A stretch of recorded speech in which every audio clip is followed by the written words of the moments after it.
Once again, you are now listening to the Paul McGUIRE Report. This is Paul McGUIRE. On today's program, I want to look at something that's going to affect each and every one of us, whether that impact is individual or directly towards us, or the people around us are going to be deeply impacted by what I'm going to be talking about on today's Paul McGUIRE Report. I'm talking about what you've heard about, what you've probably thought about, and that is the AI takeover, or the artificial intelligence takeover of the job market, which basically means, in a more simplistic form, millions and millions of jobs are about to be lost on an incremental but steady level. Millions of jobs are going to be lost in all kinds of sectors as machines, as robots, as AI-driven technologies replace many, many levels of employment sectors in our society. So we're not going to leave you in a place of despair and doom and gloom. We're going to offer you a tangible way in which you can overcome that problem. But first and foremost, in the overcoming of the problem, you need to recognize what the problem is, how fast it's coming towards you, and what you can do about it as an individual. I don't believe for a moment, because I'm a Christian, I don't apologize about that. And I didn't just become a Christian publicly when it became trendy. You've noticed that everybody and their brother in the many sectors of social media and alternative media are now openly professing Christians that love to wear crosses or crucifixes. They love to say they're Christians. They have pictures of Jesus on their set and so on and so forth. And I'm not knocking any of it, because guess what? I'm not their judge. And that's something I always need to remind myself of, that I'm not their judge. So if indeed they have had some kind of conversion to Christ during the last, 7 years, because all of this happened due to the impact of various sociological forms of destruction that hit our society in the last 7 years. All the adversities that hit our society in the last 7 years created a psychological pressure, a spiritual pressure, and a basic bottom line survival fear pressure on millions of people. And as a consequence, many, many millions of people returned to Christ, or now seeking Christ. So if I make a passing remark about that, again, as we speak of various individuals who claim to be Christians who were simply not Christians a short number of years ago, 7 years ago, I'm not supposed to be judging any one of them. I think, of course, it's best that their conversion experience be genuine and real. But the impact of their so-called conversion, and I hope again it's legitimate, the impact of all these conversions is a very, very good thing for our society, an extremely good thing. So once again, I don't judge anybody, because, God works in mysterious ways, and people will surprise you. So I will give people the benefit of the doubt, but at the same time, I use my critical thinking abilities, as you do also. Okay, so what's coming our way? Notice the fact that even though this is the biggest story, this is perhaps one of the most important stories that has ever been announced and reported. I mean, there's nothing bigger than this story. There are other big stories that are very, very important. But in terms of its potential to impact or even destroy entire population groups, this story is unparalleled by anything else. So, given that fact, and it is a fact, how is it that proportionally, how is it on a percentage basis that really such little coverage is given to this story? And the story, again, in a nutshell, is AI is going to replace millions and millions of jobs. AI is going to make millions and millions of jobs obsolete here in America and around the world. And this is going to have an astronomical impact on every sector of our society. I remember talking about this 10 or 15 years ago when it was just starting to bubble towards the surface. And what I discovered was, and this was 10 or 15 years ago, that, for example, a lot of neighborhoods or towns across America, they have their own, small town papers. It could be, for example, a real estate subdivision neighborhood. It could be a rural neighborhood. It could be a rural town. But all these geographic towns, so to speak, or locations, many of them have a regular publication that they print or publish, and they distribute to the townspeople or the people that live in that geographic area. Now, most of these papers or publications are named after the town, and they represent the advertisers are all local. The advertisers want to get in that paper. They want to spend advertising dollars because it's a way to reach people who are very much interested, not in national news, but people that are interested in local news, their particular neighborhood. So I remember reading in this article that the area around the Rose Bowl, where they have the big sports games, and even I think there was a Billy Graham crusade at the Rose Bowl in Pasadena. That area of the Rose Bowl in Pasadena has a local paper that is published exclusively for the relatively small community around the neighborhood of the Rose Bowl, where they have the great stadium.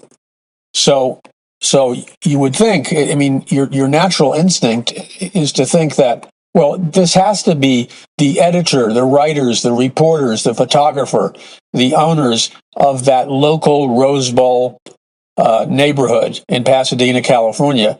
Well, of course, they would have to be located, they would have to live in, they'd have to have their offices in that exact geographic location. Because after all, how could they do stories? How could they do news reporting with a local emphasis if they themselves were not local?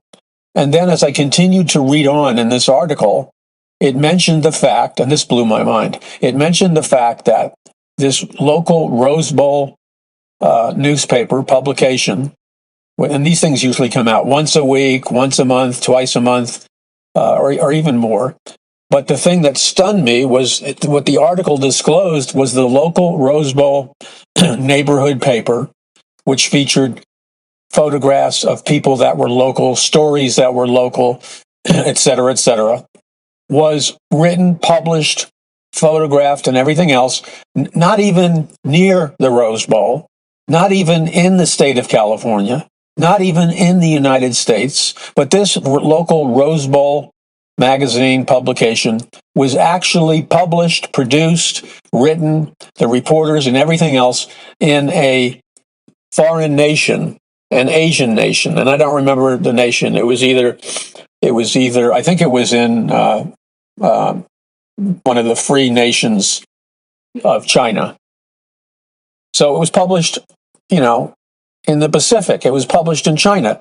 And so the way that they were able to produce a local newspaper with local stories about local people and local interests was that they were using AI, artificial intelligence. They were heavily using the internet, and they were compiling all this research which is available, data which is available from all kinds of secondary and third sources, like who's marrying who or who's deceased. There's all these secondary ways of getting information. And then they were connecting it, compiling it, assembling it by looking at all these reports and data that most people don't look at.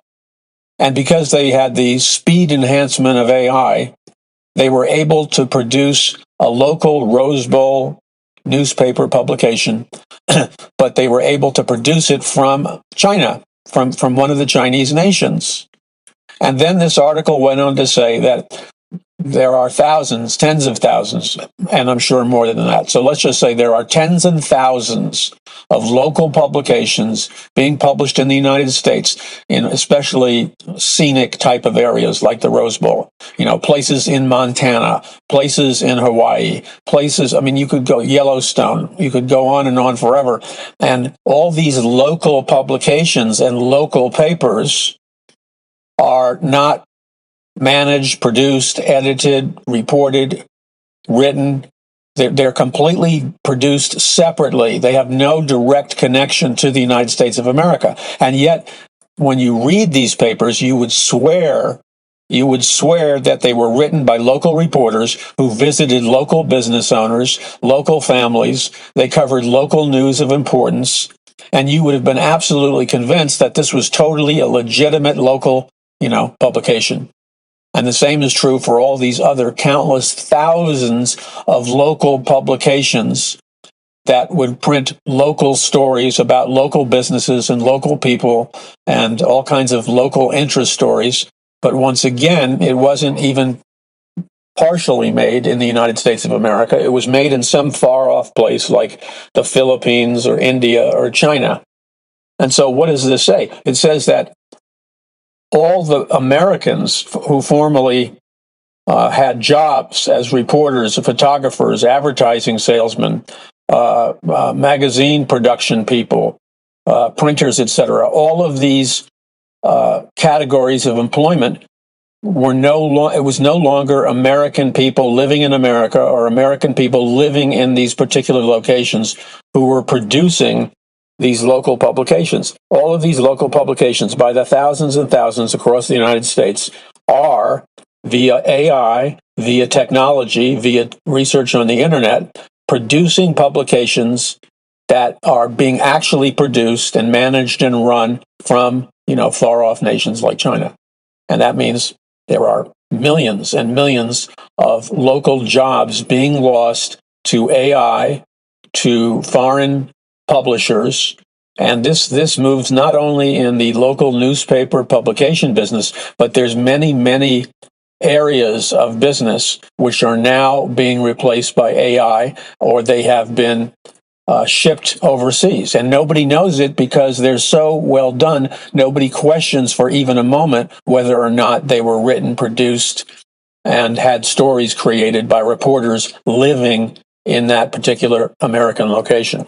So things are changing faster than you think. And then the other thing that this article said, and again, this is 10 or 15 years ago, it said that so many jobs that you would think could never be replaced by AI or robots or things of that technological level, that many of these jobs would be among the first to be lost. In other words, we're not speaking about, the widespread loss of people who are grape pickers or orange pickers or harvesting vegetables in the middle of the state of California, which was until recently one of the most fertile growing places in the world.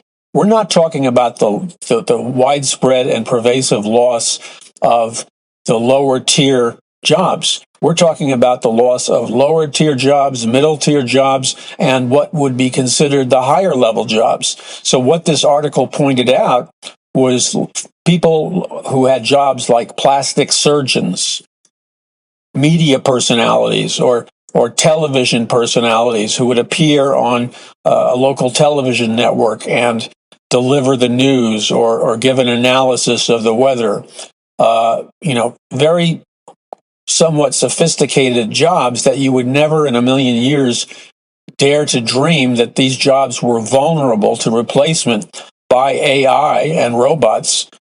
Well, they are.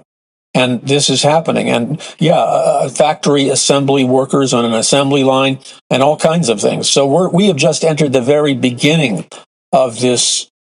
Well, it's nothing less than a quantum AI revolution that's going to affect every part of our society. So what happens next? What happens in the next 5 years? What happens in the next 10 years? Well, in the next 10 years,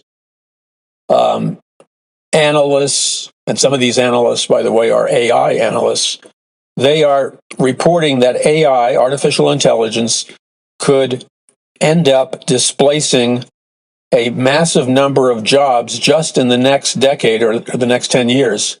And the estimates of how many jobs will be lost range from 75 to 800 million jobs lost globally. 75 to 800 million jobs are going to be lost globally. People are going to be unemployed and replaced by robots and AI. Now, the computation of these numbers is based on a variety of factors, measurement factors, which would include the acceleration or speed of AI and how quickly it is adopted by various sectors in society, and then the identification of the types of jobs that will be most susceptible to AI automation. And also, what is critical to look at is that AI is also expected, and this is something that's surprising to most people, but it is expected that AI is going to create entirely new jobs in industries, making the overall impact by AI on various sectors in employment even more complex. So let's look at some other numbers here. The number of jobs that could be lost, and again, we're talking about the elimination of millions and millions of jobs across a wide spectrum of different industries. So we could talk about the manufacturing sector alone. And we all have mental pictures in our minds of these giant assembly lines that were once in Detroit when they used to build automobiles in Detroit, and you'd see the interior shots of a factory for cars with an assembly line, which might have been years ago, basically human workers on the assembly line. And then as time went on, it was a mixture of human workers and AI or robotic workers.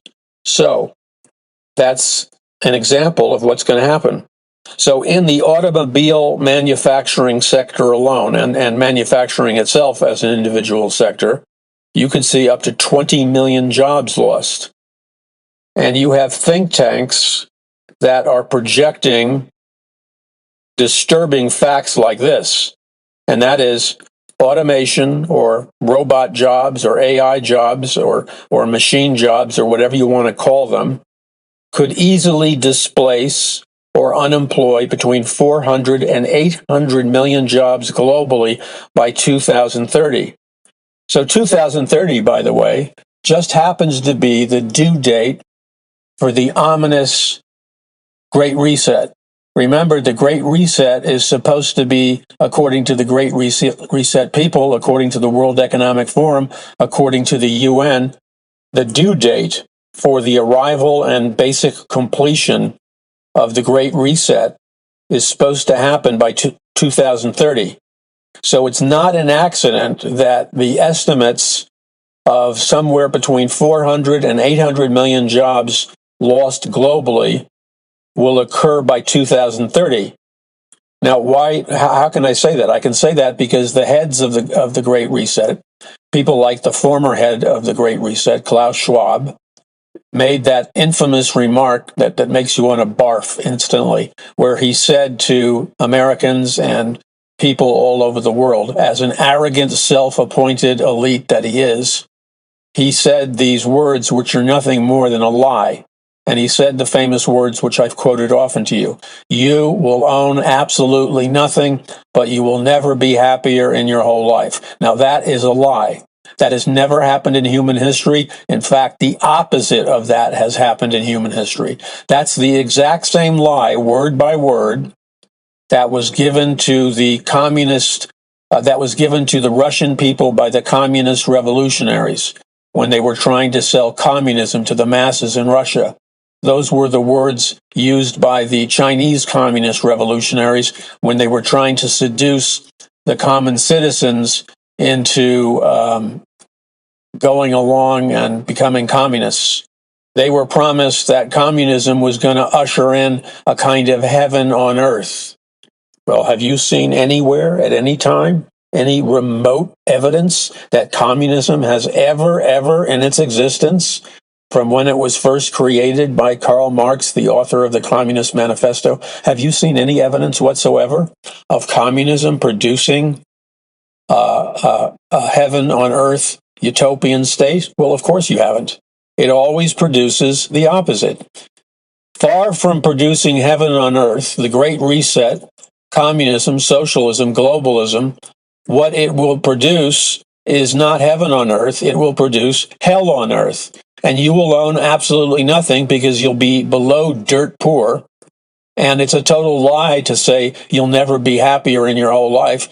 Because if you dare to express your unhappiness, if you dare to complain about the Great Reset system, most likely you will be sent to a re-education camp, or you will be shot to death and killed, which was exactly what happened to anybody who dissented from the communist, socialist, Marxist revolutions. So this is not paradise on earth, and you will be not happier than you've ever been in your whole life. That's a total lie. You'll be miserable beyond your ability to conceive. So the job categories, of course, that are the easiest to displace with AI and robots and machines and computers are these types of jobs.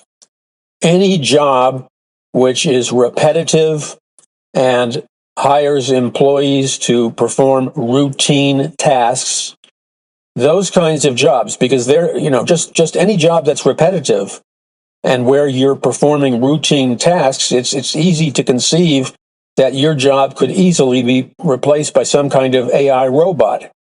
So the repetitive and routine task type of job is going to be the most vulnerable to the automation revolution. And this includes jobs like, so if you're in any kind of job like the ones I've just been mentioning, if you're in any kind of job category like the ones I've just been mentioning, you are a target and you're vulnerable. You're vulnerable to automation. You're vulnerable to any job which your basic role is to function in the area of like data entry clerks, telemarketers. When I get bombarded with a minimum of 20 to 25 robocalls per day. So I just basically don't answer my phone. And you say, well, why? Because I can't function. The jobs that I have to perform require intense, uninterrupted concentration camp. That's a Freudian slip. The jobs that I have to do require intense concentration, not concentration camp. That was like a Freudian slip. So I have to focus. I have to be immersed in my subject matter. I can't be diverted every 5 to 10 minutes by some fool calling me, and then when you get rid of them, they call back and they're constantly switching their origination phone number. That's done by AI and computers. Now, also, as you're being bombarded with machines calling you, you're also being bombarded from people who work all over the world, and America too. You're being bombarded by calls from telemarketers, where it's human beings calling you like a robot. Well, if you're a telemarketer, they can replace that job so easily. I have been called a number of times recently by so-called human telemarketers. Usually, they're human almost instantly.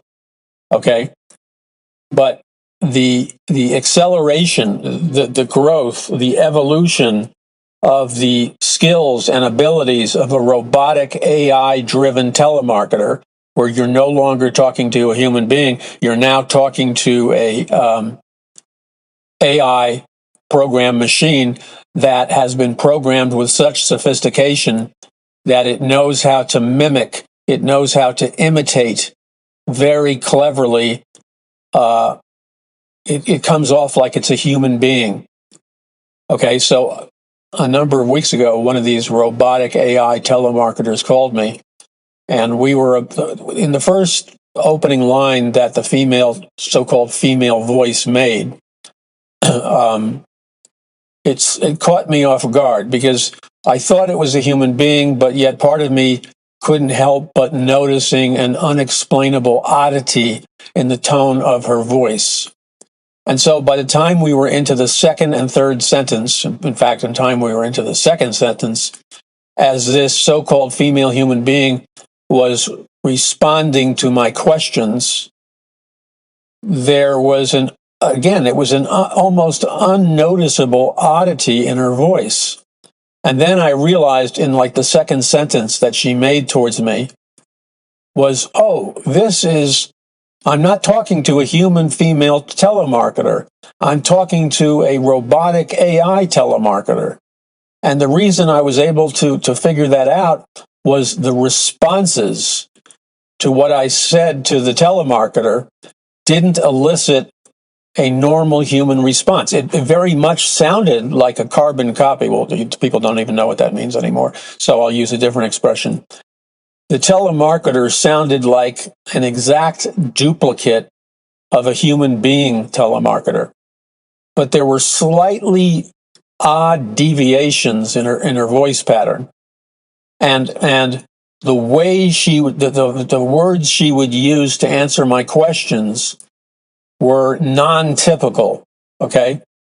And so I had an epiphany, one of those aha moments, because I realized that by the time she was making her second sentence in response to my question, the almost microscopic oddity in her voice was a giveaway or a tell to me that she was not really a human she, but she was an AI programmed, robotically programmed telemarketer, but not your lower level telemarketer that's AI driven or robotically driven, in which they actually, sometimes you get a call by a telemarketer and there's no question in the world, 100% for sure in the first sentence that you're not talking to a human being. You're talking to a robot. You're talking to a machine, because the programs and the way this machine speaks is so simplistic and so robotic and so automated that you'd have to be an idiot to believe you were talking to a human being. And that's the technology that's been mainstream for a long time. Now, I believe that across the nation and across the world, in the last number of months alone, there's been let's just call it an evolutionary jump in the sophistication, the verbal tones, the AI programming, the robotic programming of these so-called female or male telemarketers. And so these things are so sophisticated that initially, if you're not hyper vigilant, initially they may fool you into thinking that you're really talking to a human being. But if you're using what I call enhanced perception, that so-called human telemarketer will reveal to you very quickly, if you're paying attention, by the slight oddities, the slight discrepancies in the voice, the choice of words that she or he uses, and the type of answers that he or she gives to your questions. So right now, even as we're talking, AI is evolving faster and faster. And so we're just in the primary primitive stages of AI telemarketers. Give it another year or two, it will keep taking incrementally upward leaps in progress and sophistication. It's not going to be fixed at any particular level. It will always be evolving, always be growing. So the day is coming soon. You could talk about 3 years or 2 years when the telemarketers, the female telemarketers, the male telemarketers that you're talking to, are now so sophisticated in their AI programming, so sophisticated in their robotic computer programming, that they will actually have the ability, unless you're very perceptive, they'll actually have the ability to fool you. And you will think through the majority of your conversation that you're talking to a real human being. And in fact, the level of programming is now so sophisticated with AI-trained, AI-driven telemarketers. The level of sophistication in the programming is at such a high level that when you're contrasting and comparing the difference between an AI, robotic, machine-programmed, so-called human telemarketer, but in reality it's an AI telemarketer, and you're comparing the AI telemarketer with with an actual human being telemarketer, in many cases, if not most cases, I would suspect that the AI computer-trained telemarketer will perform better, will be more patient, more caring, more kind, answer deeper questions, be willing to answer more questions, will never exhibit a kind of negativity towards you, never exhibit a kind of, you're wasting my time attitude towards you. They'll never communicate to you a kind of, I'm getting impatient now. You're asking me the same questions over and over, or you're asking me to keep qualifying and answering and explaining my questions, and I am running out of patience. Well, that's the normal response that is to be expected, unfortunately, from human female or human being male telemarketers. They lose their patience.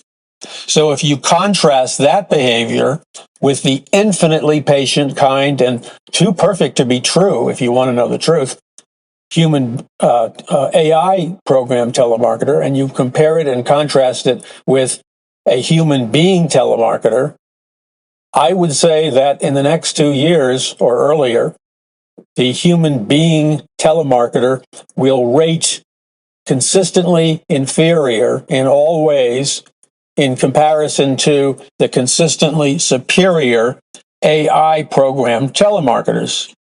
Now, I don't want that to happen, but it's going to happen because you see, human beings get tired because they have jobs, they have responsibility, they have families, they're raising children, they have financial pressures, they have all kinds of pressures and fears and anxieties because they're human.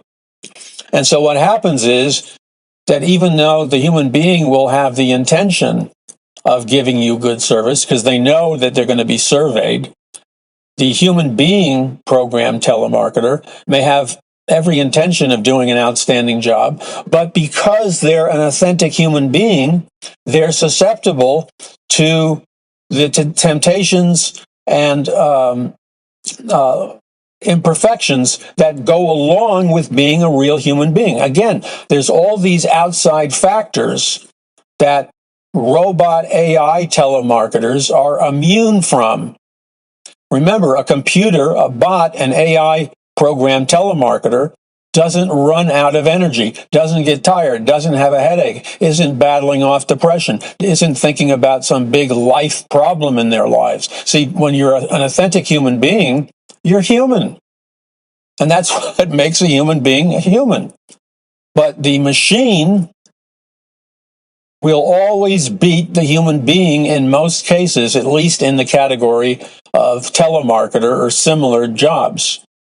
And so no human being is going to be able, when it comes to these routine, repetitive, often monotonous kind of jobs, the robot AI machine-driven telemarketer will always outperform a human being-driven telemarketer.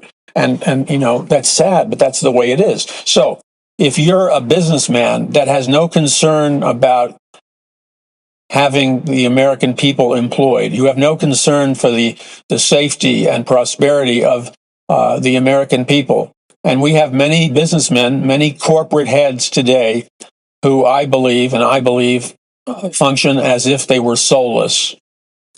And I've observed this over a lifetime because I've worked in all kinds of different corporations, all kinds of jobs.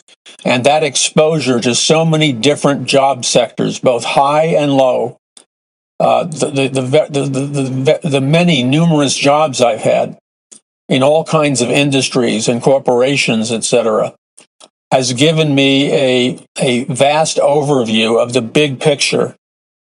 And what I observed early on was, and this is before AI and this is before robotics and stuff like that. What I observed early on was that the heads, the CEOs, the vice presidents, the guys on the top of the pyramid in any given industry, they would, in their lust for money and it's part of it's a legitimate and authentic desire to keep your job. These CEOs at the top, in some respects, are just as much slaves as the people in the lowest positions in their corporation, because the CEOs and the top tier of management and giant corporations, they have to answer to a totally impersonal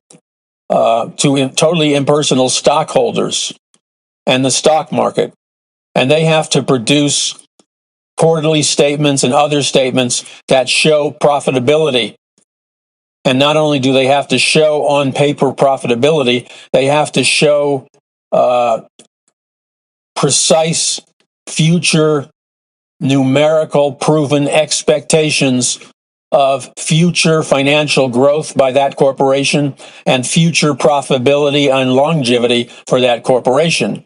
And if they aren't producing those things, the stockholders get nervous, and then the value of the stock of any particular corporation starts to do a nosedive. It starts to tank. And then guess what happens? That CEO, that higher level tier of upper management, their jobs are at risk. And if the stocks are not performing and people aren't buying the stocks and profitability is not being generated, they are among the first to go. Now, they have golden parachutes often. And by golden parachutes, I mean these unemployment packages that are like the gift of kings.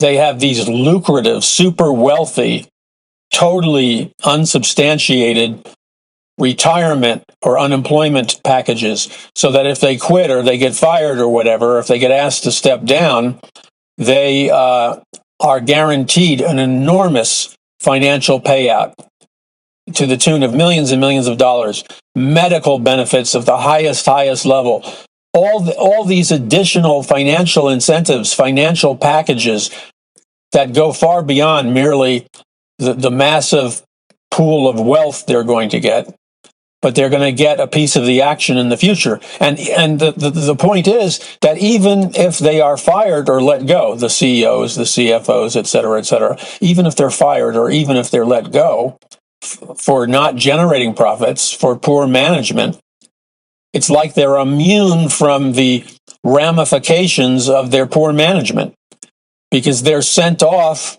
with this incredibly lucrative package of wealth. And the point is that they are also the first people to be fired when people are looking for a scapegoat, and they need to keep those stocks, keep the value of the stocks have to constantly rise. So that is a very agonizing part of our financial system, because ultimately the person that gets penalized are the people in the lower levels of any given corporation that are performing some of the jobs that don't pay that well to begin with, and their payouts are like non-existent. Essentially, they get ripped off as they get booted out the door. Okay, you're listening to the Paul McGUIRE Report. I'm Paul McGUIRE. Be sure right now to visit paulmcguire.us and check out our links, check out our specials, and you can do that at paulmcguire.us. This is Paul McGUIRE. We'll be back in just a moment. You're listening to the Paul McGUIRE Report. I'm giving you the information that you're getting today to give you a heads up about what's going to happen, what is happening in our society, so that you can be proactive, so that you don't have to be a victim of a world financial system. Now, once again, the people who are in the most vulnerable positions, and there are many areas of employment that would be considered vulnerable, but just right out of the gate, there are certain categories of jobs and employment which are the most vulnerable to AI taking over your job. And that would be any job that you perform that consists basically of things like repetitive and routine tasks. You're going to be vulnerable to AI takeover, automation takeover, robotic takeover. And these jobs that are vulnerable include job roles like data entry clerks, telemarketers, cashiers, and customer service representatives. Now, you've all dealt with customer service representatives. It's a nightmare. You get put on hold. You get hung up on. And don't think for a minute. Let me share with you something that has just bothered me my entire lifetime. And I don't know why it bothers other people. It doesn't bother other people, but it's always bothered me. And maybe because I see it for what it is. Every time you call a help desk, every time you call a corporation or a national business or whatever, and you always have to call somebody because you're deluged with paperwork, every time you have to deal with a help desk of any kind, okay, what happens is that you get hung up on, you get put on hold, you get the same proverbial insulting automated response that goes something like this. And every one of you have heard what I'm about to do, a half-baked acting job. I'm trying to imitate your typical help desk recording. There'll be some kind of beep or sound, some kind of melodious music, maybe, if to calm you down, because you're going to be uptight. And you'll hear some kind of trivial stupidity like, "We are sorry. At this particular moment, we are experiencing an unexpected rate of phone calls. Please call us back, in 30 minutes, or please call us back at a later time. We value your business." Now, of course, they don't value your business, because if they even remotely valued your business, they wouldn't put you through hell every time you called their help desk. That's for starters. Number two is, how is it that all these major corporations, the big ones, the big major corporations, they use the same computer stuff, the same mentality from corporation to corporation.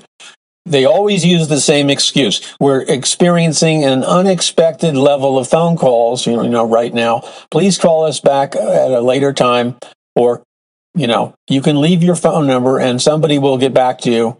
Blah, blah, blah, blah, blah, blah, blah. It's all insulting. It's all insulting because you know and I know that the reason they're experiencing an unprecedented level of phone calls is because they never hired the appropriate number of employees to answer the phone and to handle the phone calls in the first place. So that answer that they initially giving you, where they pretend to be surprised by we are experiencing an unexpected level of phone calls.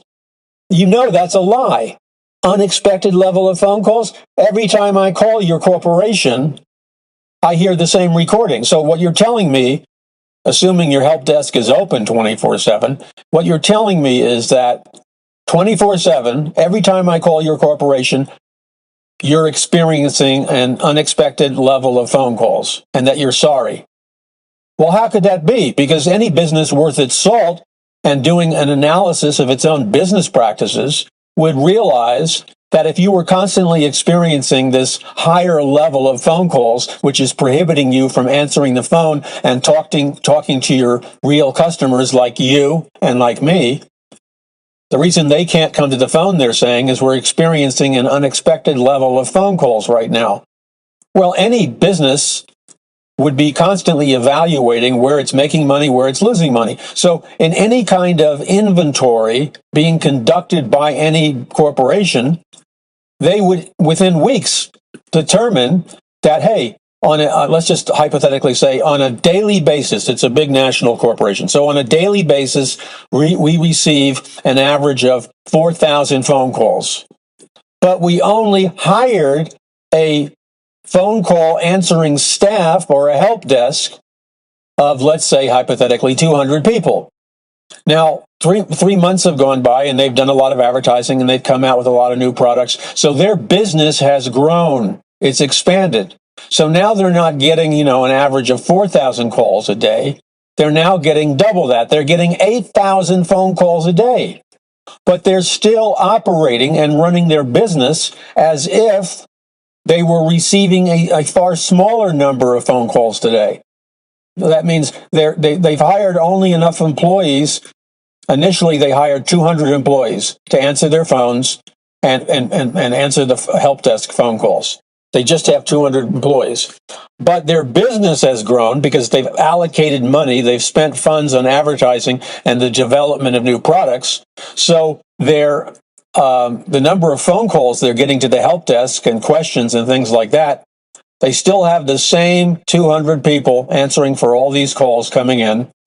And now it's not 2,000 calls per day. It jumps up to, 4,000 calls per day. And then because they're spending so much money on advertising and the releasing of new products, the amount of calls to the help desk and to the corporation has now skyrocketed to 8,000 calls per day. But they want to make as much money as they can because they're all about money. You know that, and I know that. They're not about customer service, except in terms of customer service lip service. So what happens is they're still relying on just 200 employees who were originally hired to answer the phone calls of approximately 2,000 people. but now they're getting 8,000 phone calls and they've only got 200 employees. Why have they not incrementally increased the number of employees as the number of phone calls keeps growing bigger and bigger? Well, the reason is obvious. If they don't hire new employees, they can save a lot of money in terms of personnel being hired to answer the phones. So they can save a ton of money.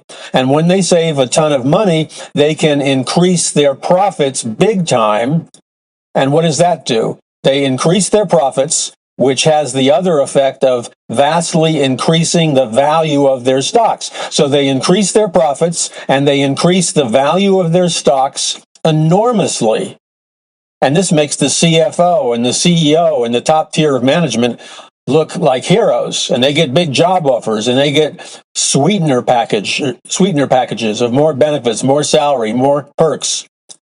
But meanwhile, what they've really done is they've exploited the situation. So when you hear the recording saying, we apologize that we can't come to the phone right now because we're expecting we're receiving an unusual number of phone calls. Please call back, blah, blah, blah, blah, blah, blah. Okay, what that's code for is this. Whenever a major corporation tells you they're getting too many phone calls and nobody can answer the phone right now, you need to interpret that as code for the following. What that really means is, we don't value you. We don't value your time. We'll make you sit on the phone and listen to lame music, or we'll tell you to call back when it's less busy. That way we can keep our hiring costs down.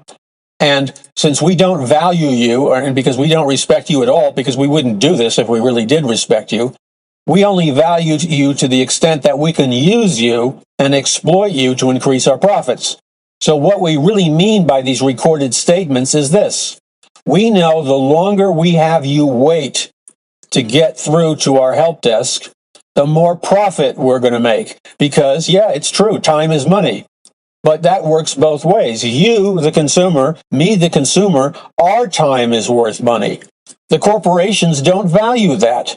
They only value their time being worth money. So they've made the top-down decision that they're going to make you wait to get through to a help desk. And the longer you wait and are willing to wait without complaining, without really, raising a ruckus, the longer you wait, the more profit they can make. Because if they can get away by making you wait, and if they can get away from having to hire new employees to answer the phone to man the help desk, that's your time they're wasting. So by making you waste your precious time waiting for somebody to come on the line for the help desk, or waiting for somebody to come online from the corporation to answer the phone, every minute that they're wasting of your time as you sit there twiddling your thumbs waiting for somebody to come on the phone, that's their way of making money, and more money. Profit, and more profit. See, the whole thing is a scheme. It's a hustle, and they know it. And so if you sit there and actually, I don't know who would possibly believe their lie that, that they're receiving an unexpected number and high level of phone calls. I don't know who would possibly believe that. But they're expecting that a significant number of people will believe that. And as such, as long as you believe that, and as long as you behave based on that information, the more and more they will seek to exploit you. Because it's all about wasting your time, which they don't care about. And by the way, they make more money the more of your time they waste. Never forget that. It's a game. Okay, what else is there here? Okay, we're going to get into this. You're listening to the Paul McGUIRE Report. Once again, you're listening to the Paul McGUIRE Report, and we're talking about what the mainstream media and even the larger percentage of the alternative media is totally ignoring, or at the very least, it's substantially minimizing what is about to be, and this process has already begun.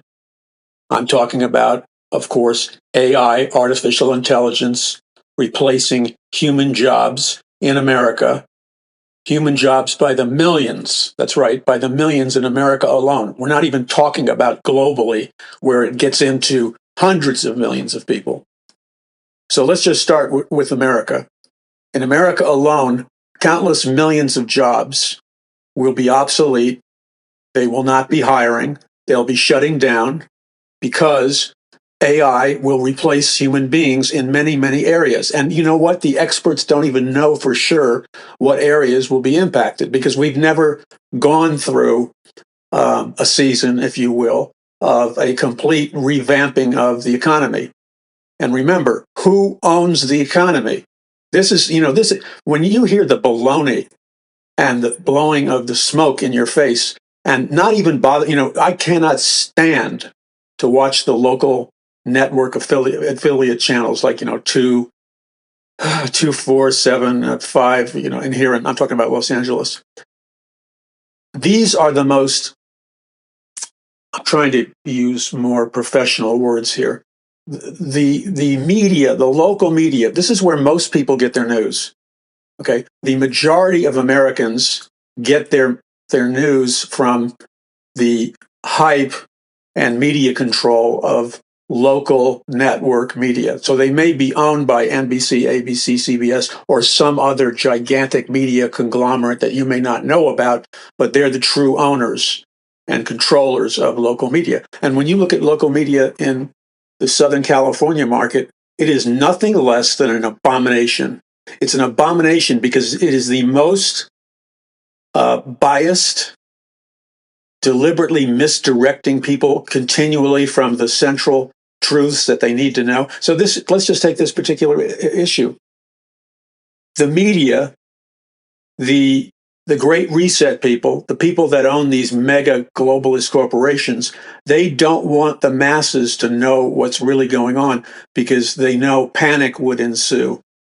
So they try to keep people in a dumbed down, lethargic state, and they don't really examine or analyze or even report on this tidal wave of change that's now starting to emerge in our society. And once again, it's the tidal wave of millions of robotic technology, AI, artificial intelligence technology, machine technology, cybernetics, and then, of course, the more exotic stuff like clones, androids. So all of these things. And by the way, when I did research on this, which I've been doing for quite some time, the researchers, the experts contradict each other. So let me give you an example. They're generally saying that the high-end jobs that require, emotional empathy or people skills as well as knowledge are the jobs that are least likely to be affected by the AI revolution. But then you'll read another research report where it says that traditionally what they consider the more high-end jobs like lawyers, doctors, dentists, nurses with advanced nursing degrees, medical technology people, the people who use medical instruments to do things like X-ray and all the other technologies they have. And certain high-end engineering jobs, certain more high-end contracting jobs. These are the ones that are considered to be safer from you being replaced by AI. But then you'll read another research report, which will state that those jobs that I just mentioned to you are not safe at all. Because with the advances in AI, artificial intelligence, that AI can now do many of the things that were previously thought to be out of the range of AI. AI can now do it. So AI, as we said earlier in the program today, the Paul McGUIRE report, you already have local newspapers all over the United States that are not really written by local reporters. They could be written in a foreign nation, halfway or around the world.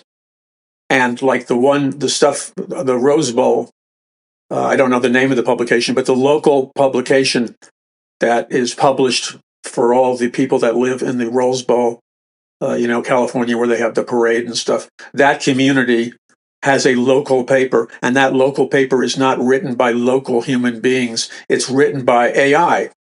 and AI goes into the computer systems, pulls out all the latest data, all the latest news and human interest stories that would interest the people in the Rose Bowl area of Pasadena, California.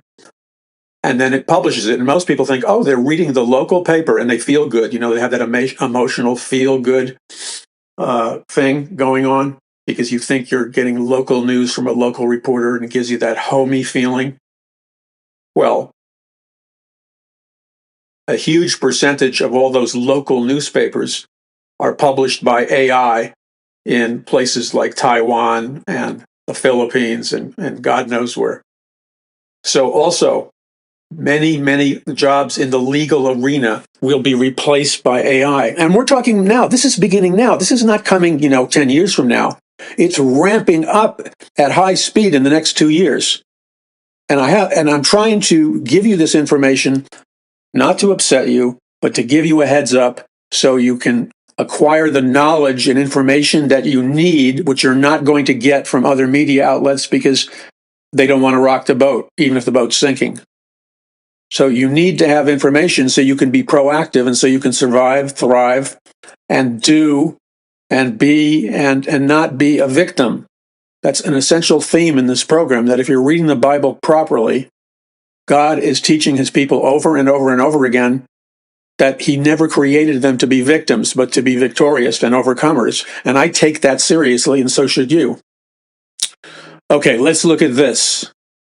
Now, here's the irony of all this. So I'm doing research on the jobs and careers that will be available in the future that will hopefully not be impacted by AI. And I'm doing research on the jobs and careers that are the most vulnerable to an AI takeover. But here's the irony of the whole thing. And it just had a mini epiphany just a couple of minutes ago. I'm looking at my laptop computer, the screen, and I'm looking at what I'm researching. And then the obvious dawns on me. Not only am I using my laptop computer to get research information and articles and stuff, not only am I doing that, but what pops up in my prompt question, okay, which is what good paying, this is what I typed in. And I deliberately typed in a question mark because I knew the typing of a question mark at the end of my statement will initiate the Google AI response. So here's my question. What good paying jobs will be left when AI replaces humans? Question mark.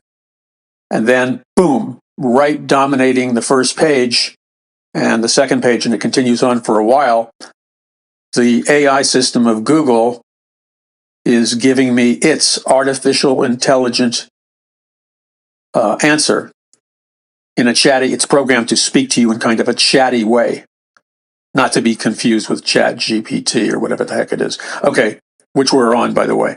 Okay, so it says the AI engine or the artificial intelligence system of Google is saying this. While it's true that AI is rapidly advancing, it won't completely replace all jobs. Now, I'm a writer and a researcher and have been for like my entire life, even before I did it professionally. So I lock in. It's like there's an autopilot mechanism in my brain, my subconscious, my entire being. And so when I glance at a page and read it, I can absorb and analyze and pick up a vast amount of information that the ordinary, let's say, this is kind of awkward, but the ordinary non-professional reader and writer would not be able to pick up.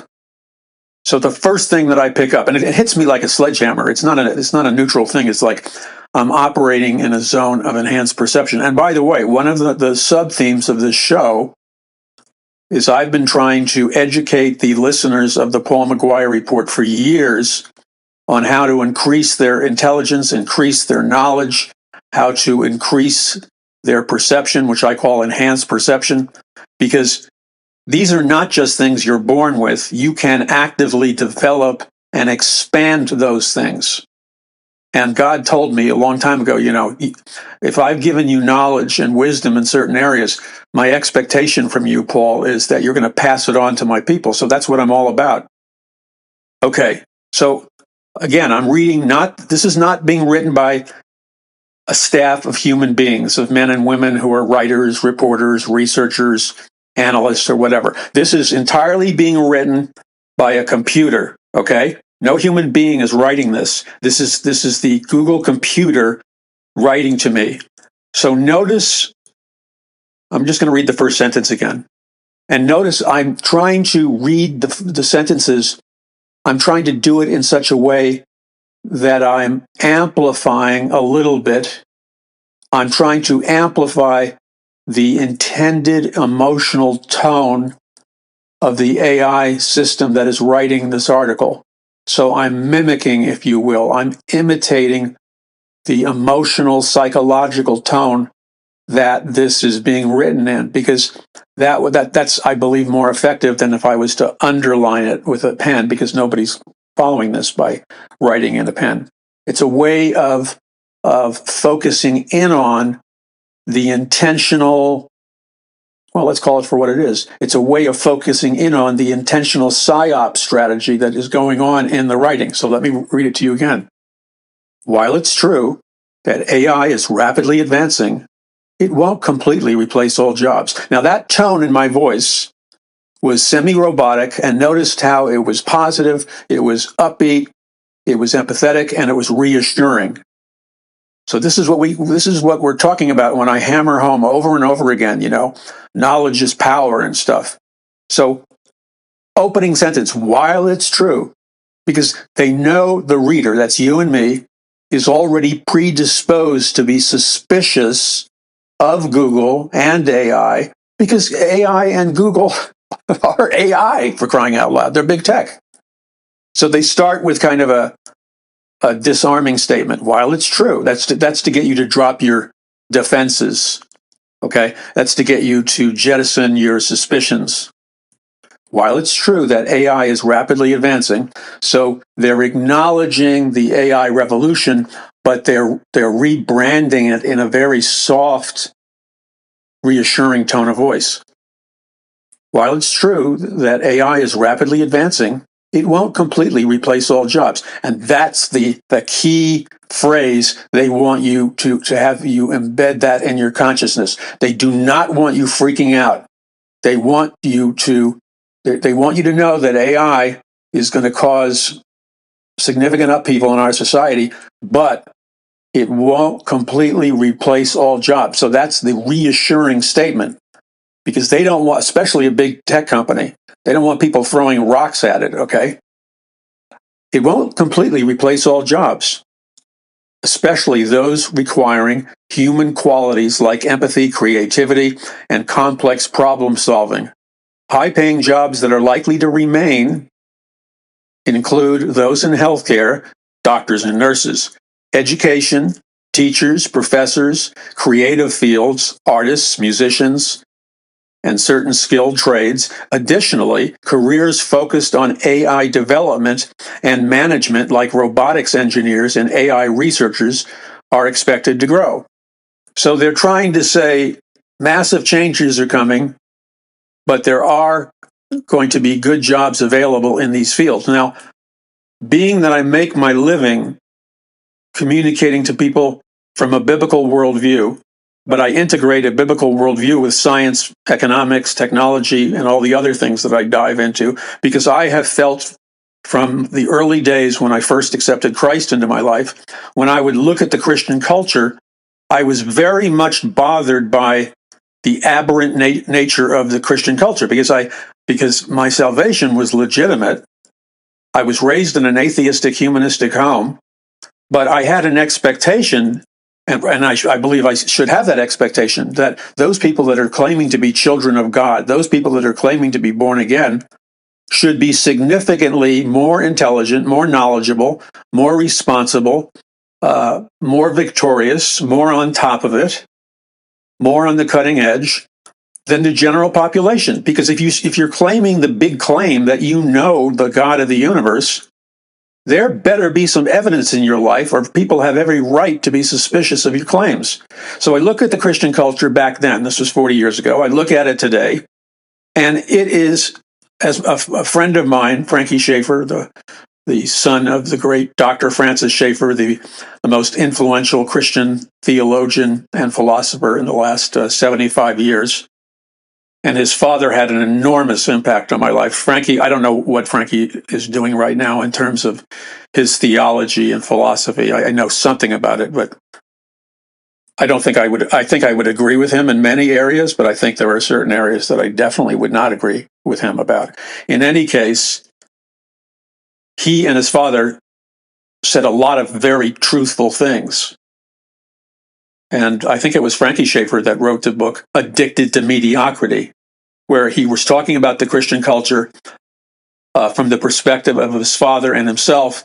And he observed, rightly so, that the Christian culture seemed to be addicted, like a heroin or a meth addict, addicted to mediocrity. And what do we mean by that? Addicted to being dumbed down, not thinking, out of it. You know, it sounds like a put down, and I don't mean it as a put down, but I think, honestly, I'm speaking the truth, and hopefully in love, because I am a Christian, and I believe in the Bible. That doesn't change for me. But the Christian culture, and this is why I believe God has always communicated to me, when he does communicate to me in terms of a prophetic vision or a prophetic dream, God will often communicate to me in those supernatural events that he wants his people to repent. To repent of what? Well, among other things, being addicted to mediocrity, because that you're not going to fulfill the Great Commission when you're mediocre. Okay, again, I didn't mean it as a put down. It's like, think of a coach that has to confront his team so they can win the Super Bowl. Okay, so now on the other hand, Google, the AI machines, the big tech companies, the globalist corporations, they have a hidden agenda. And you already know what that hidden agenda is. I already know what the hidden agenda is. The bottom line is the bottom line. They want to make as much money as possible. And we all know, if we've had any training in business or economics, that the single most important factor for any particular company in generating a profit is there are a lot of things that a business or a corporation cannot control in terms of the cost of their product or service. You know, the cost of whatever materials they're going to make, lithium batteries out of for computers and cars or whatever. Certain costs are what they are, and you can't get them lower, at least at this particular time.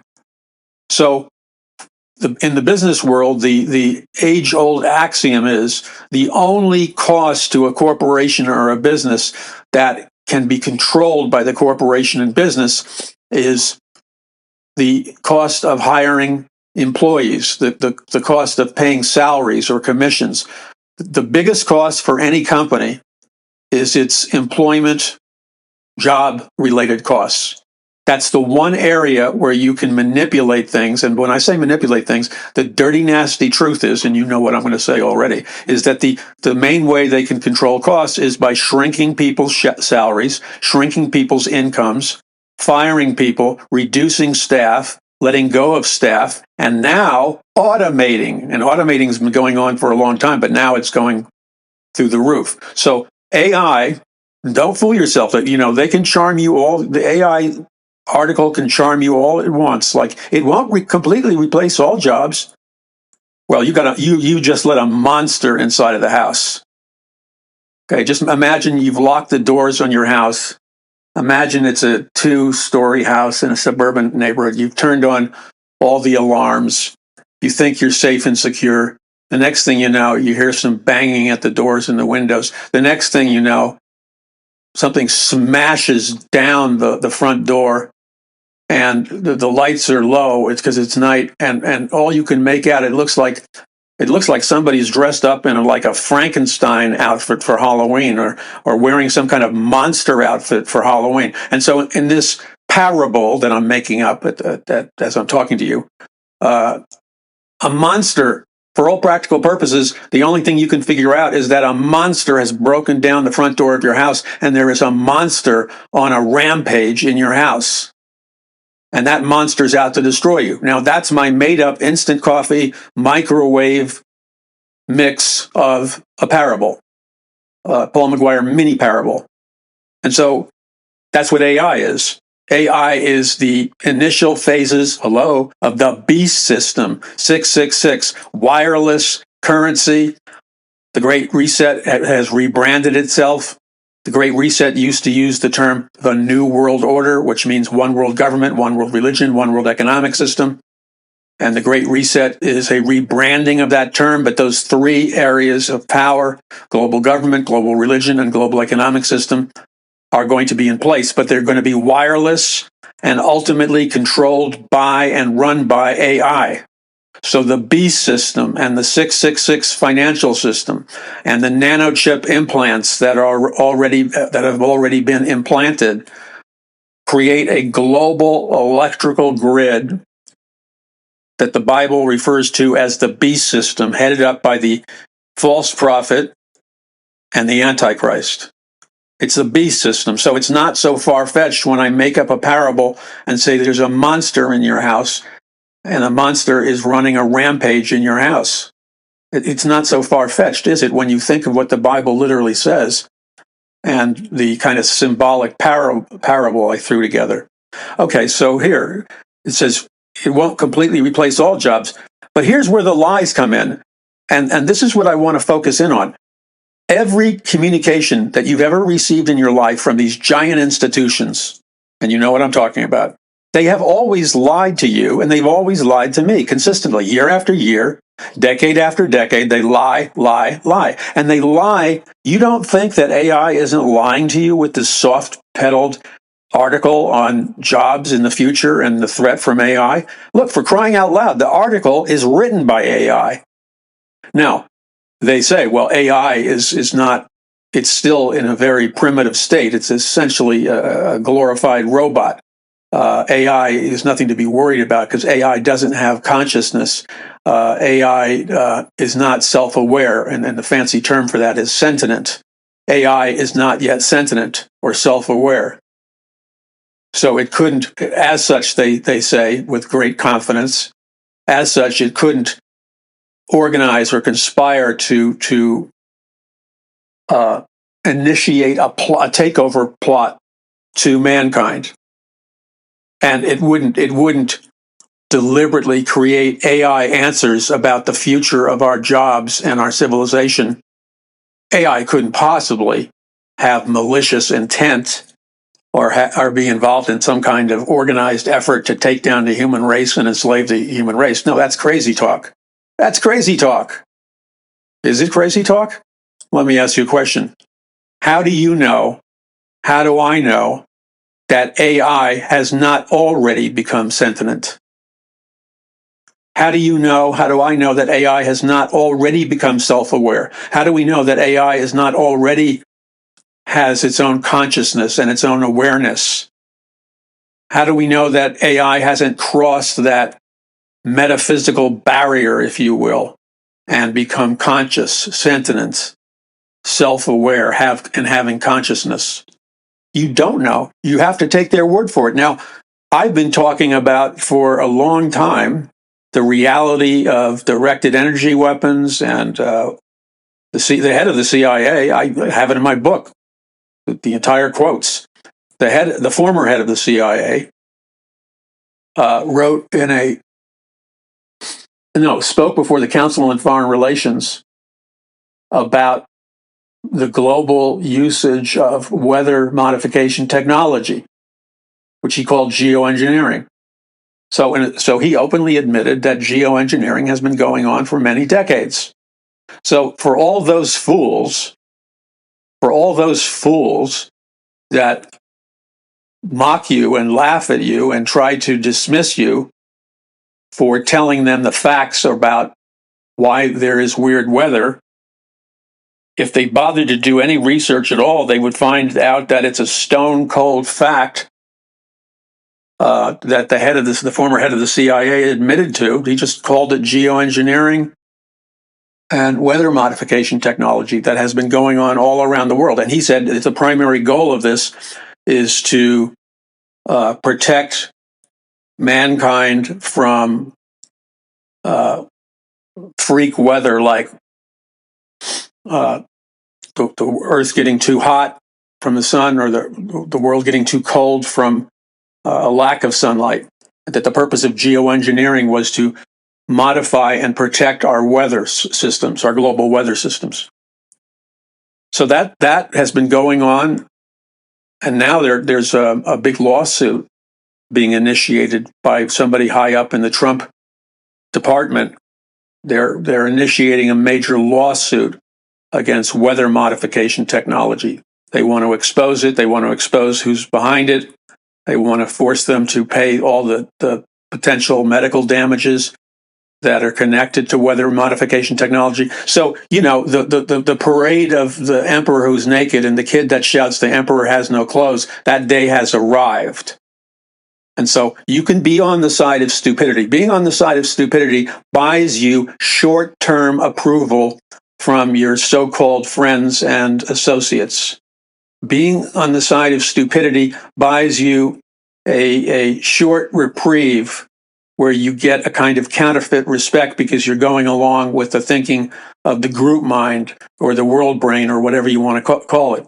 But the fact of the matter is, communication right now, due to the various social media and other things, is accelerating so fast that more and more people are becoming aware of what's really going on. So if you're marrying yourself to a position and a belief about something because you think it's going to buy you social acceptance, you're in for a rude awakening, because at the rate everything is moving, at the rate of the flow of information, it'll just be 2 years before it'll be common knowledge that weather modification technology has existed. And you could have been known as the intelligent one. I get the benefits. I get the huge heat. I get the attacks and the name calling big time because I'm 40 years to 50 years ahead of the game. I've been talking about a lot of this stuff for 40 years, for crying out loud. You better believe I take heat for what I say, always, from every angle. Oh, you're a conspiracy theorist and blah, blah, blah. And I don't give a hoot. I don't give a hoot. It means nothing to me. You understand that? It means nothing to me.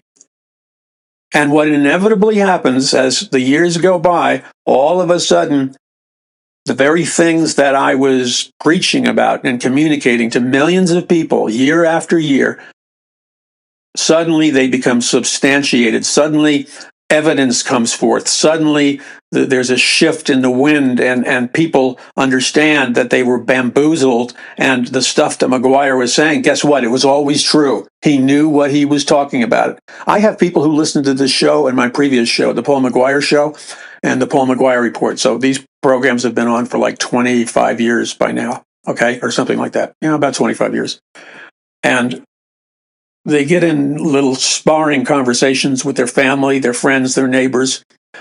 When their neighbors finally see the light and say, that freak weather, that was done by weather modification technology.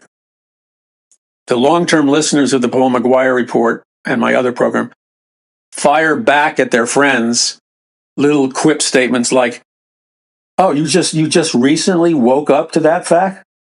We've known about that for 30 years. We listened to a program called The Paul McGUIRE Show or The Paul McGUIRE Report.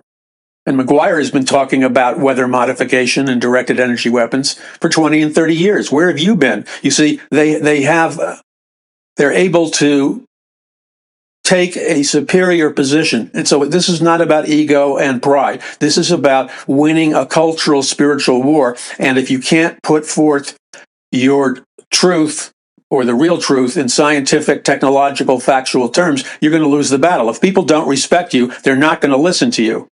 And they will respect you if you're going to sources of information that are credible. This program is a credible source of information because I don't just accept anything.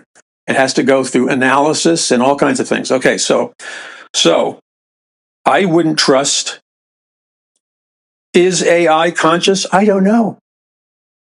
But I do know that all these high-tech weapons and technologies and sciences I've been talking about for decades were operating back in 1941, for crying out loud. So just because they're pretending, now, what do I think personally? Off the record? Yes, and it's off the record and it's personally, and I'm not saying it emphatically. I'm saying that I don't think, I'm not saying I don't know, I don't think that at this time period, at this moment, AI is sentient, AI is self-aware, or AI has developed consciousness. Now, let me pause on that. However, even though I don't think that AI has achieved that result, it is very possible that AI is closing in on becoming sentient, becoming self-aware, and developing consciousness. And that could happen very soon. And when I say very soon, I mean like very soon. So I'm hesitant to say that it's already happened, only because I haven't come across anything that would suggest that it is. But that doesn't mean it hasn't been done secretly. I think, though, based on just the information that's coming out, there's a strong probability that, at the very least, AI, artificial intelligence, is closing in very fast on becoming sentient, self-aware, and developing its own consciousness. And then finally, AI is going to cause a revolution around the world of job displacement. Now, it is also possible that if AI, see, there's all these intermediate stages that the media and the so-called AI experts never talk about publicly. But if you were to analyze it just using your own mind, it's not always a yes or no proposition. There's all kinds of medium stages. It's possible that AI, for example, has developed a kind of hybrid consciousness, in that it has learned to, with the help of men, scientists, etc., AI has learned to blend its thinking processes, its intelligence, its reasoning, its logic. It's learned to blend it and self-modify it into like a hybrid entity that is not yet totally sentient, self-aware, and has consciousness, but because it's working with man, it's developing a hybrid kind of form of consciousness, especially as it's already a reality that we have wireless computer to brain interfaces. That's been going on for decades. It's already a reality that we can have computer to computer interfaces. And it's already a reality that digital telepathy and things like that are in various phases of development. So it is possible that there is a cabal, if you will, of dark scientists that are using AI, kind of like Dr. Frankenstein used the monster Frankenstein to accomplish his will. They're using AI to be their monster to take over the world. So in that sense, it wouldn't be something that was purely driven by AI, but it could be something that's driven by a hybrid entity created by AI, integrating itself with man's intelligence, man's consciousness, and man's human aspects and attributes. So we don't know the whole story of how far this is developed. That's the point. And don't assume that what you're reading is truthful. There's a lot of things going on in this world, especially within the military-industrial complex and science and all kinds of things, that they are so far advanced that the average person has no idea whatsoever about how very advanced we have now become scientifically and technologically, especially in areas like consciousness and artificial intelligence, etc. Okay, you're listening to the Paul McGUIRE Report. I'm Paul McGUIRE. We'll be back in a moment, and we're going to give you an overview of what AI projects are the safer careers and what AI projects are the unsafe careers. Visit paulmcguire.us. Remember, we do what we can do in terms of reaching people we have a goal. And when you go and ask the Lord, this is something AI can't do. AI can't ask the Lord because it's not human.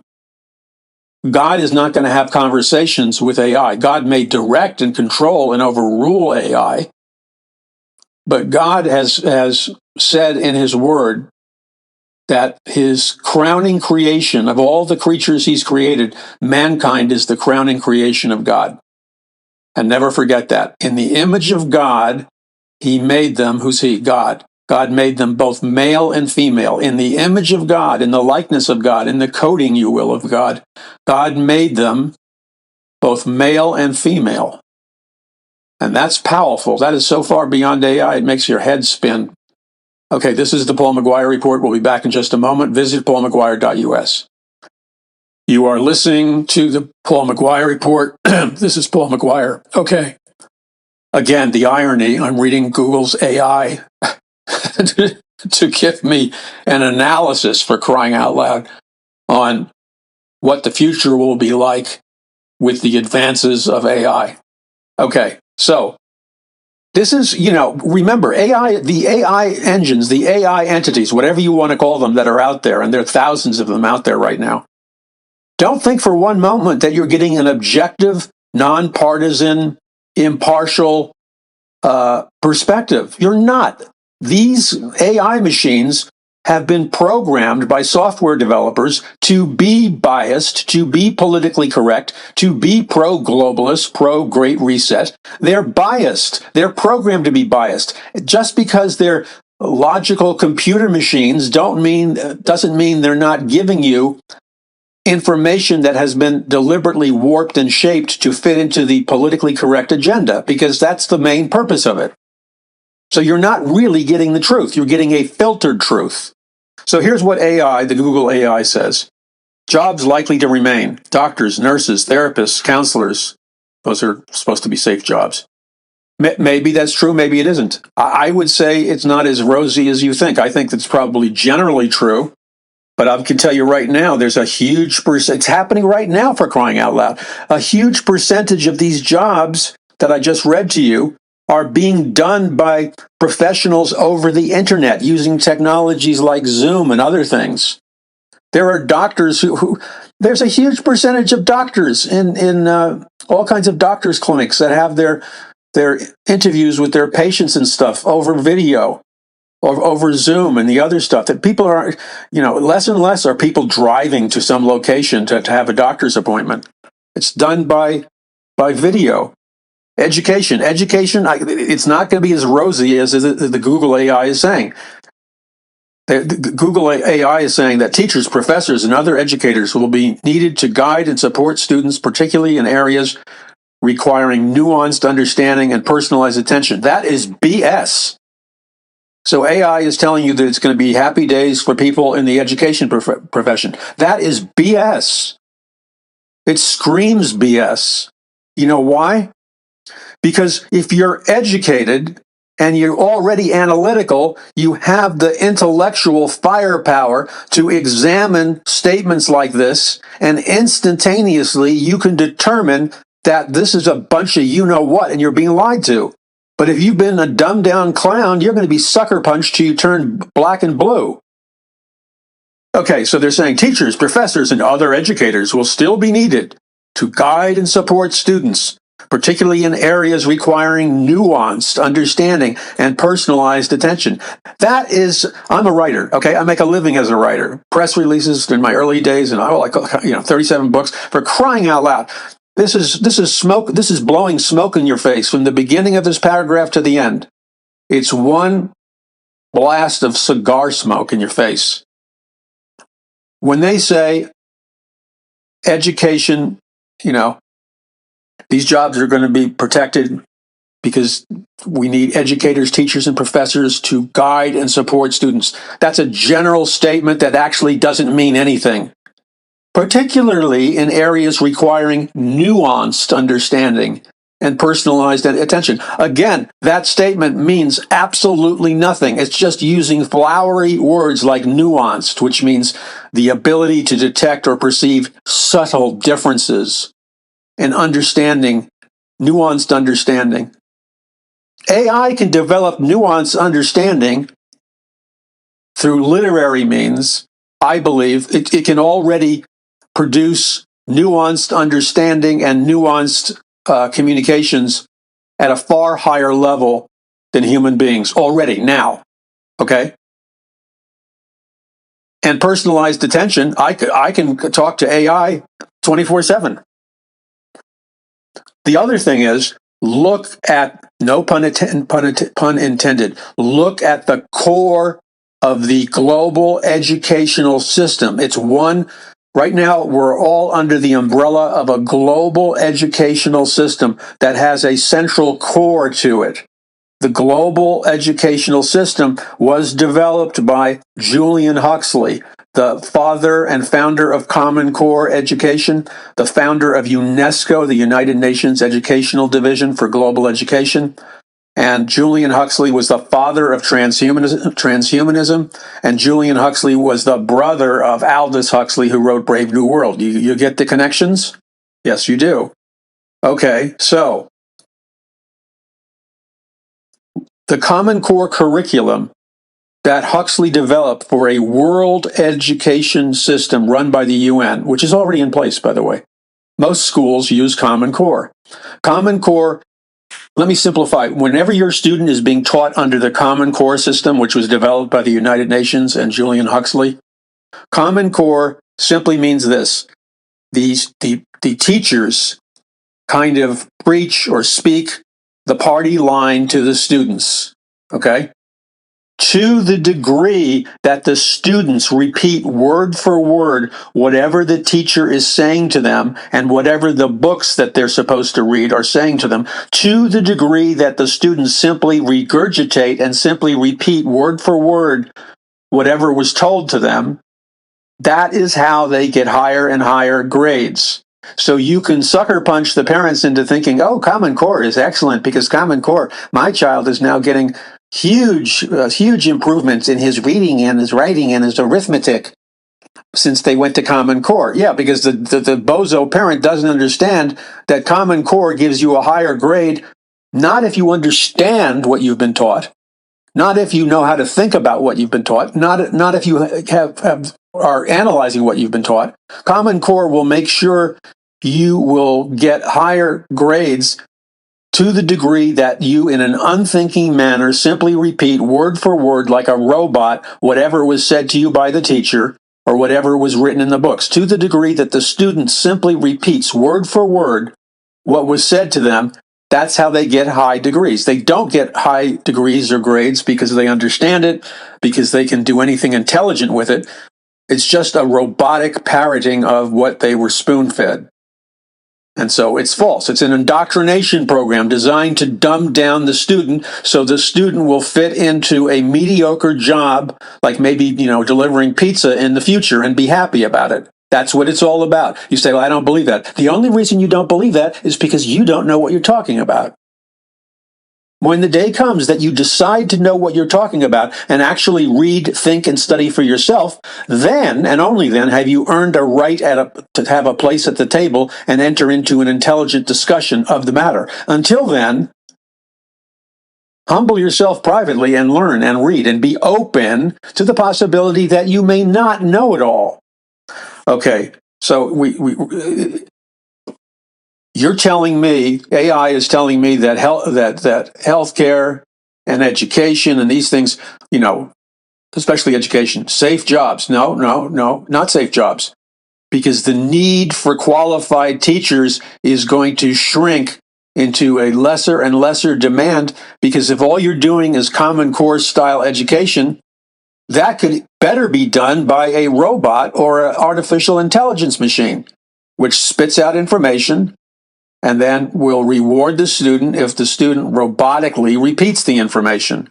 Now here, creative fields. Yeah, okay. Artists, musicians, writers, designers will continue to be in demand, and, there'll be good jobs in that field. Yes, there will be good jobs in those fields, but creative fields are highly desirable. Everybody and their brother wants to be a movie star, a film director, or something they can do in the entertainment industry. Everybody wants to get in on that creative and very rewarding area of jobs.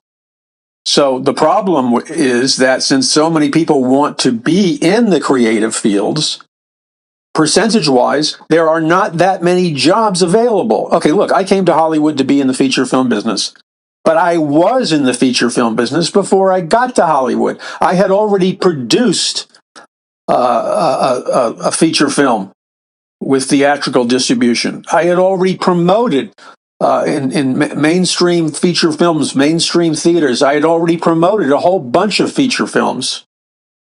So when I came to Hollywood, I wasn't trying to break into a business that I didn't have a resume for. I had a resume for it already.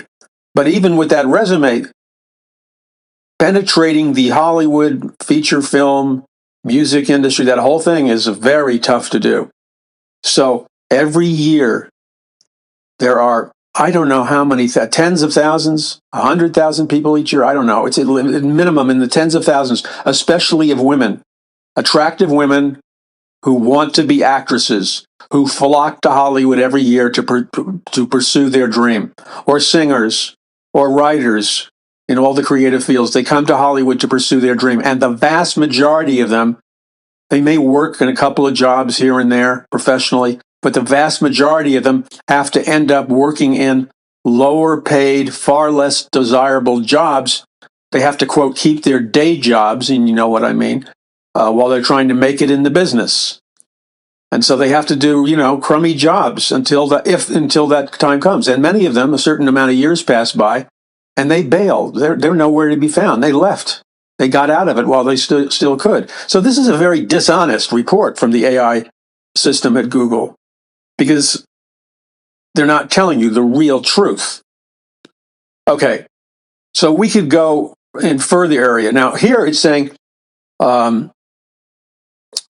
I do want to read you this. This is from the Google AI artificial intelligence entity.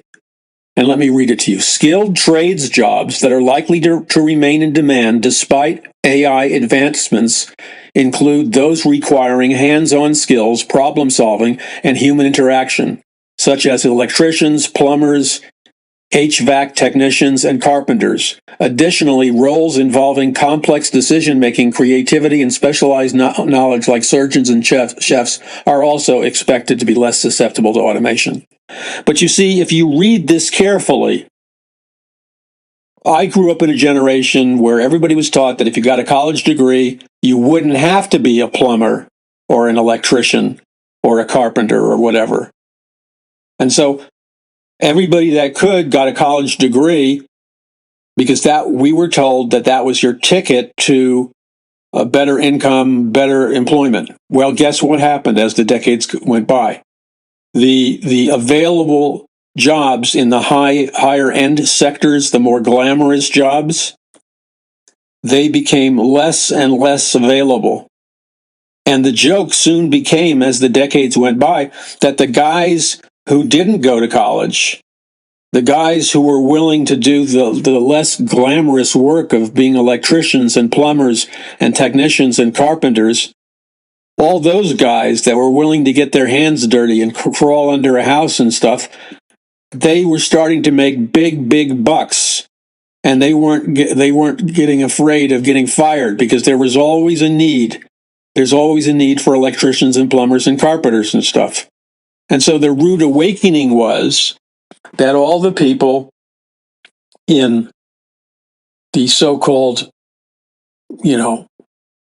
they were looked down upon as being lower class jobs. But the truth of the matter is, as time went on, economically, they were making more money. The electricians, the plumbers, the technicians, and the carpenters today and in the decades past are making, on average, a lot more money than the people with the fancy jobs and the fancy titles who are often unemployed. So, we were told lies. And I'm telling you right now, as you look at this research on AI impacting the job market, you have to discern the difference between the baloney you're being fed and the lies and what the real truth is. Let me give you another example.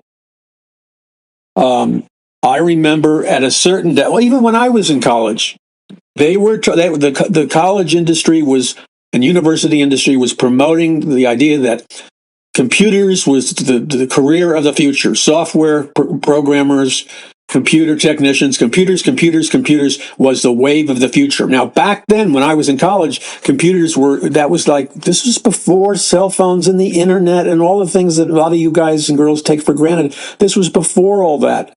But people were bravely getting their degrees in computer science and other computer fields because that was the mantra, baby. Computers are the wave of the future. So guess what happens? The decades go by, and lots of people start to get hired by big tech and the computer corporations, and they are making big money, and some are still making big money. And so it's a bonanza. People are making money like crazy in the computer industry. It's like the California gold rush all over again.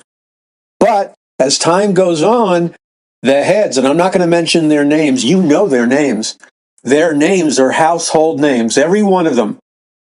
The heads of like Microsoft and Apple, and you can go down the list, and Google and all the rest, all the big tech computer companies, all the Silicon Valley jobs. But guess what? I don't know about all, but a lot of the heads of those companies use their power and influence in Washington, D.C. I think it was called the H-1B1 visas. I don't know if I have the name right, but they created these special visas which allowed the big tech companies to bring in all the computer scientists, all the software programmers, all the computer technicians, especially from places like India, because India, they're just, for some reason, they're very good and computer savvy. And so the big tech companies with the names, the heads of the big tech companies that have household names, if I name their names, you'd know them in a second. They created this special visa to bring in legally all these computer experts from India. But then when they hired all the huge numbers of computer experts from India, but when they hired them, they paid them significantly less money. They paid them with significantly less benefits than they paid their American college graduates. All the tens of thousands, maybe hundreds of thousands of people who got their degrees in computers and computer science, who were American and went to American colleges and universities. Suddenly, mysteriously, they discovered they couldn't get jobs. And then they discovered, not so mysteriously, that the reason they couldn't get jobs is because all these big tech companies were hiring computer experts and computer scientists from nations like India and paying them far less money and giving them far less benefits than the American computer people would have gotten. And so there was a tremendous amount of anger out there, but you'd never hear about it because the media smothered it up, covered it up. And now today, it is very hard to get a job in the computer industry. So once again, people being lied to, and their lives were hurt because they were lied to. So because in order to make money, the computer companies wanted to hire the cheaper employees from India who were very good at what they did, but they could get them far cheaper. And that's happening up to the minute today. So you can't allow yourself to be manipulated. Now, back to this AI impact on things of the future. This revolution driven by AI and computers is going to affect everybody, because even if it doesn't affect you directly and individually, people in your neighborhood, your neighbors, people that your kids go to school with, you see, they're going to come from different industries, different job sectors. And yes, not every job sector is going to be negatively impacted by AI. But there's a significant percentage of many different diverse job sectors that will be negatively impacted by AI. And then you'll have a cascade effect. Because then economic problems, maybe bankruptcies, maybe not being able to pay your mortgage, people, bailing on their houses because they can't make their mortgage payments or loan payments, and it sends a shockwave out throughout the entire society, and then you're in the middle of a full-blown economic crisis. Who doesn't get impacted by the crisis? The globalist elite, the people that are on the top of the pyramid of everything we've been talking about.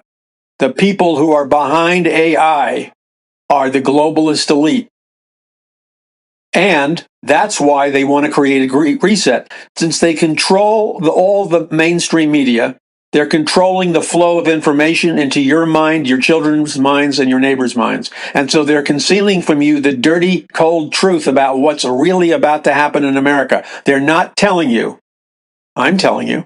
And I'm telling you, you're not doomed. I'm telling you, there's a way out of the situation. If you know God, and if you're walking with God, and you're communicating with God, and you're actually doing what God says, God will help you meet your needs. He will direct you and guide you. That's part of your inheritance as a child of God. But the globalist elite, they've created the Great Reset. Why do you think they created the Great Reset? Because these people worship the god of money. And they know there are going to be billions of people on planet Earth who are going to lose their jobs in this AI revolution.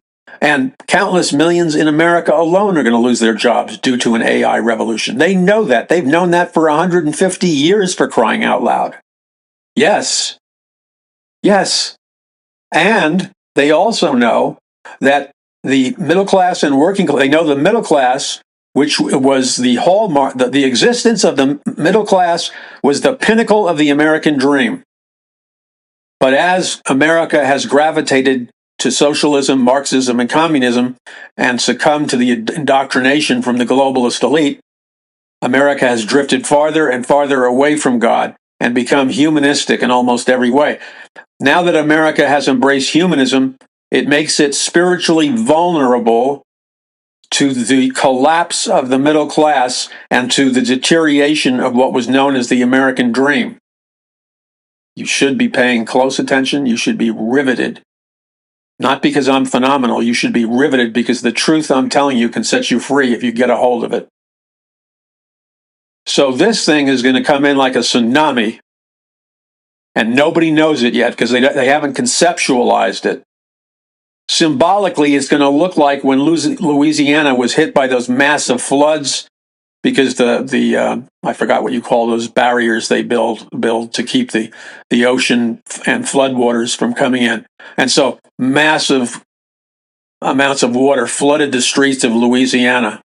And you saw it, the floods are like 4 feet high. And some people are driving boats on the floodwaters and cars have submerged, and it's a nightmare. Well, that's what it's going to be. That's a visual symbol of what it's going to be like when AI comes in like a tsunami. You've been warned, and if you're proactive, there are things that you can do. I'm trying to weave them into the content of the show. There are things you can do to overcome and not be taken down by this. So the globalist elite, the Great Reset people, are deliberately lowering the income. They're turning they've said this in their writing, for crying out loud. I've read hundreds of books on this topic alone. This is not something I'm making up, some fairy tale I picked up along the way. This is stuff they've come out and said publicly for decade after decade after decade. In 1918, when the League of Nations was founded, and that was the world's first trial run for the United Nations, they planned to create a one world communist, one world socialist system with a one world government where it will run by communist principles. Everybody would be equally poor or equally wealthy. Now, we're going to come back in just a moment and give you the truth that should blow the doors open into freedom. I need you to stay with me and ride with this. Just because it's tough doesn't mean you can comprehend it. You can comprehend it, and you can assimilate it into your mind, and you can be a force to contend with. This is Paul McGuire. Visit paulmcguire.us.